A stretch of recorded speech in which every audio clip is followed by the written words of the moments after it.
against, let me Core. grab my hand one There more. they are.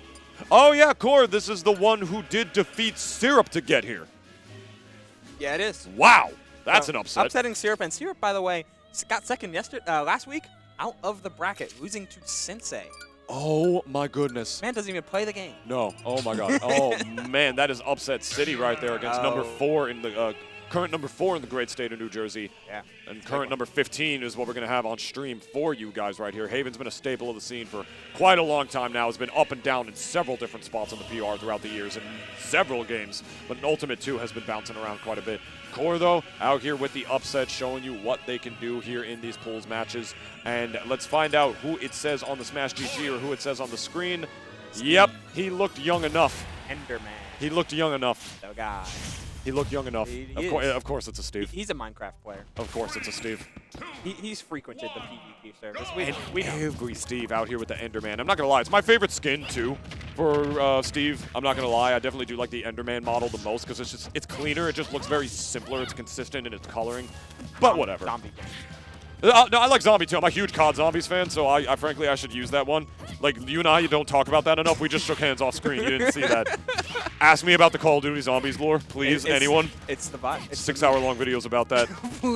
Yeah, as well as potentially 6-minute VODs that we might have here, depending on how long it is. We have Haven going up against Core. Battlefield is the pick. Questionable against Corrin. You know what I mean? Landing on this stage?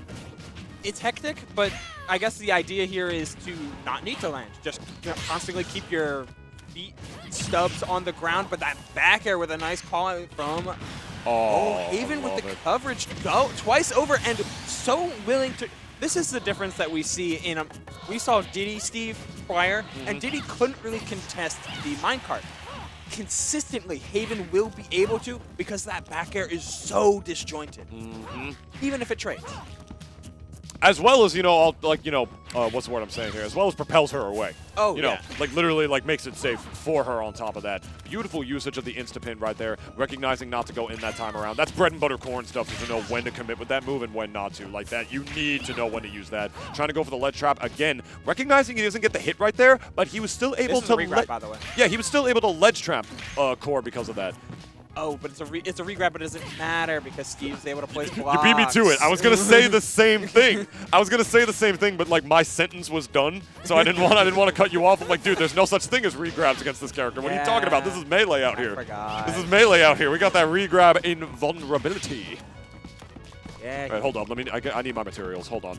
Get away from me. The funny thing about this is, while Haven has been applying good pressure.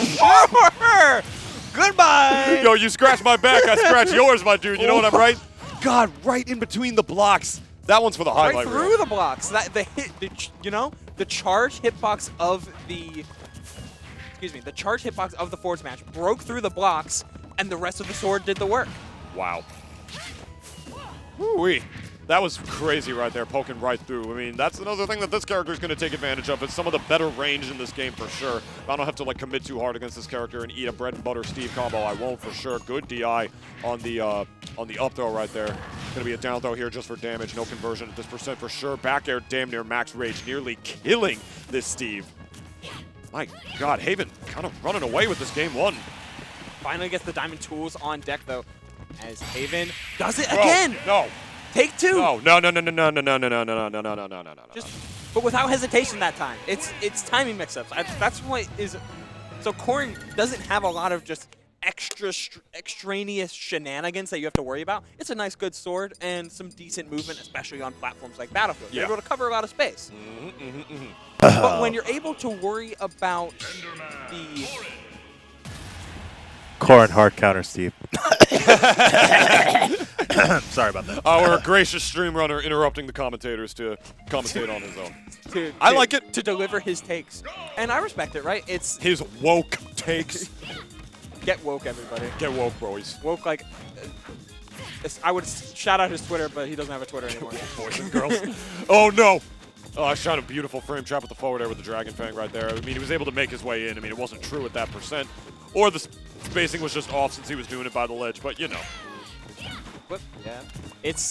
Pin isn't nearly as good as it used to be, but that's okay. but it does have its niche uses that I love that Haven's going for. Like, a lot of ledge play is revolving around this pin, while it's not nearly as good in neutral land.